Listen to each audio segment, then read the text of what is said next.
d'un spectacle avec Patrice. Alors, on n'est pas prêt de le voir tel qu'il va être présenté là-bas, de l'autre côté de l'Atlantique. Et pour vous donner un indice, cette formule, bien trouvée, oh my God. Oh my God. Oh my God, God. Gad Elmaleh. God Elmaleh. Ouais. Ouais. Pleine page dans le Figaro ce matin sur l'aventure américaine de Gad Elmaleh. Il s'est mis au défi de séduire le public américain. Il entame une tournée qui s'achèvera au Carnegie Hall.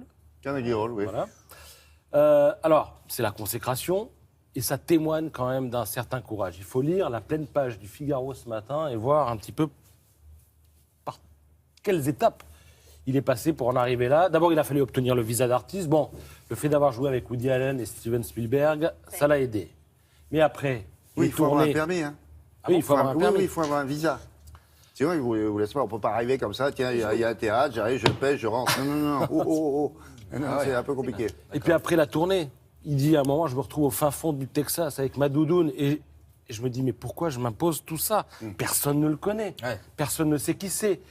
Il ne compte plus les fois où, juste avant de monter sur scène, ça, oui. les présentateurs lui ont dit comment se prononce votre nom ? Vous vous appelez comment ? Gad Elmaleh. On prononce comme ça ? Bon. Il a fallu aussi s'habituer à ne pas entendre bis après, derrière le rideau, parce que le rappel n'existe pas aux États-Unis. Voilà. Et puis, non, voilà. C'est syndical. On ne fait pas de rappel. Celui qui fait ça, il faut.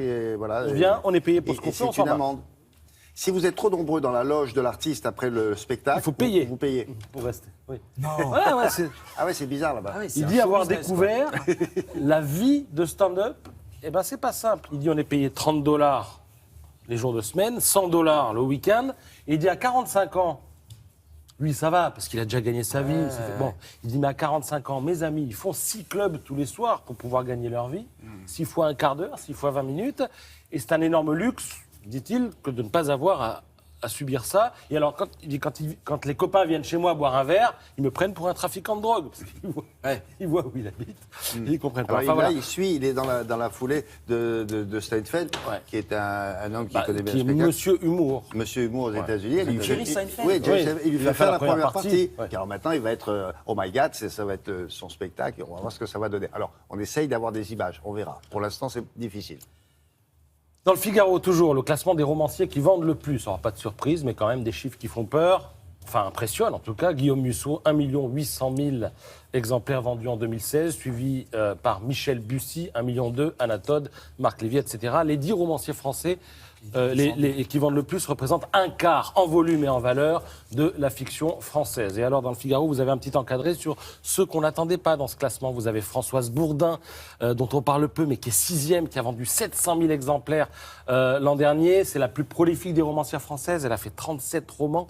Elle raconte des histoires contemporaines qui se passent en général en province. Puis vous avez Elena Ferrante, elle est 9e, 560 000 exemplaires, mais c'est l'auteur fantôme, regardez, c'est une ombre chinoise pour la désigner, parce que depuis 92, cette romancière italienne n'a jamais dévoilé son identité. Elle répond aux interviews par écrit, via son éditeur.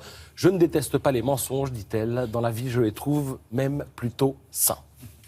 Roman Polanski. Alors, le 24 février a lieu la cérémonie des Césars. Il se passe qu'elle sera présidée par Roman Polanski. Ainsi en a décidé l'Académie des Césars. Le problème, c'est que ça n'a pas tellement plu aux réseaux sociaux.